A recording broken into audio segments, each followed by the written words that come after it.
నమస్తే పిల్లలు, నేను మీ రామ్‌చంటి. ఈరోజు మళ్ళీ ఒక మంచి కథతో మీ ముందుకు వచ్చాను. ఇక ఆలస్యం చేయకుండా కథలోకి వెళ్దామా? అనగనగా ఒక రాజ్యంలో ఒక రాజు ఉండేవాడు. ఆ రాజుగారు తమ సైన్యం ద్వారా, మంత్రుల ద్వారా అధిక ధాన్యాన్ని, అధిక పన్నులను వసూలు చేసి ప్రజలను ఇబ్బంది పెడుతూ ఉంటారు. అదే రాజ్యంలో నారాయణ, హరి అనే ఇద్దరు స్నేహితులు ఉంటారు. నారాయణ అదే ఊర్లో కుటుంబంతో కలిసి వ్యవసాయం చేసుకుంటూ జీవిస్తాడు. కానీ హరికి చిన్నతనంలోనే తల్లిదండ్రులు చనిపోతారు. చిన్న చిన్న పనులు చేసుకుంటూ బ్రతుకుతాడు. కానీ నారాయణ స్నేహం వలన హరి తను అనాథ అనే విషయాన్ని మర్చిపోతాడు. ఒకరోజు రాజ్యంలో ప్రజల నుండి కట్టలేనన్ని పన్నుల్ని, ధాన్యాన్ని వసూలు చేయడం నారాయణ అక్కడ ఉన్న రాజభటుల్ని, మంత్రుల్ని నిలదీసి ఇలా అడుగుతాడు. మంత్రి గారు, మీరు చేస్తున్న పని చాలా తప్పు. ప్రజలు చాలా ఇబ్బంది పడుతున్నారు. పన్ను వసూలు చేయడం ఆపండి. మా కుటుంబం నుండి కూడా చాలా పన్నులు వసూలు చేస్తున్నారు అని అంటారు. దానికి మంత్రి సమాధానం ఇస్తూ, ఏంటి నారాయణ, అధిక ప్రసంగం చేస్తున్నావు?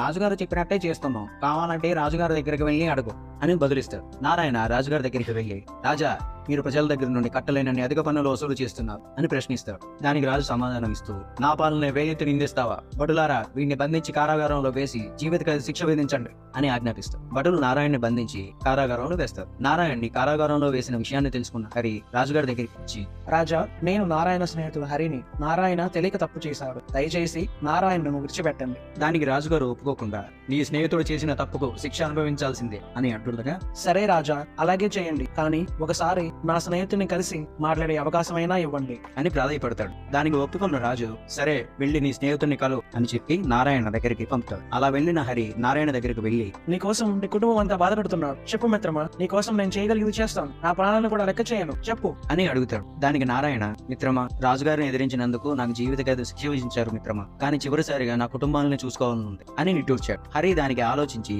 రాజుగారి దగ్గరికి వెళ్లి రాజుగారితో ఇలా అంటాడు. రాజుగారు, నా స్నేహితుడు నారాయణ బదులు నేను శిక్ష అనుభవిస్తాను. దయచేసి నా స్నేహితుడిని విడిచిపెట్టండి అని తన విన్నపాన్ని తెలియజేస్తాడు. దానికి రాజుగారు బదిలిస్తాడు. అదంతా కుదరదు. ఎవరికి వేసిన శిక్షను వారే అనుభవించాలి అని సమాధానం ఇస్తాడు. దానికి హరి, రాజా, నారాయణ తన కుటుంబాన్ని చూసుకోవాలని ఆశపడుతున్నాడు. తన కుటుంబం కూడా తన కోసం ఎదురు చూస్తున్నారు. నారాయణ కుటుంబం కోసం అయినా నారాయణ విడిచిపెట్టాల్సిందిగా అభ్యర్థిస్తున్నాను. దానికి రాజు ఆలోచించి, సరే అయితే నీ స్నేహితుడికి బదులు నువ్వు శిక్ష అనుభవించాలి. అంతేకాదు, నీ స్నేహితుడు నారాయణకి ఒక నెల రోజులు మాత్రమే గడువు ఇస్తా. ఆ నెల రోజుల్లో తను కట్టవలసిన పన్ను, అనుభవించాల్సిన శిక్షను అనుభవిస్తేనే నిన్ను విడుదల చేస్తా. అలా నెల రోజుల్లో రాలేకపోయినా నీకు మరణశిక్ష విధించాల్సి వస్తుంది. ఈ షరతుకి సమ్మతమైన హరిని రాజుగారు అడగ్గా, హరి స్నేహితుడి కోసం, సరే రాజుగారు, తమరి ఇష్టం. దానికి రాజుగారు ఆశ్చర్యపడి కారాగారంలో ఉన్న నారాయణని విడిపిస్తాడు. నారాయణ తన కుటుంబాన్ని కలిసి ఆనందంగా జీవిస్తాడు. నెల రోజులు గడుస్తాయి. నారాయణ తిరిగి రాడు. రాజు ఇచ్చిన గడువు కూడా ముగుస్తుంది. ఆఖరికి మరణశిక్ష విధించాల్సిన రోజు రానే వస్తుంది. రాజుగారు కారాగారంలో ఉన్న హరిని చూసి, ఏడి ఏడి తిరిగి వస్తానన్న నీ స్నేహితుడు ఎక్కడ? జీవితంలో ఎవరిని నమ్మకు. చాలా చిన్న వయసులోనే మరణిస్తున్నందుకు చాలా బాధగా ఉంది. నీ తెలివి తక్కువతనానికి ప్రాణాలు పోగొట్టుకుంటున్నందుకు ఇంకా బాధగా ఉంది అని అంటుండగా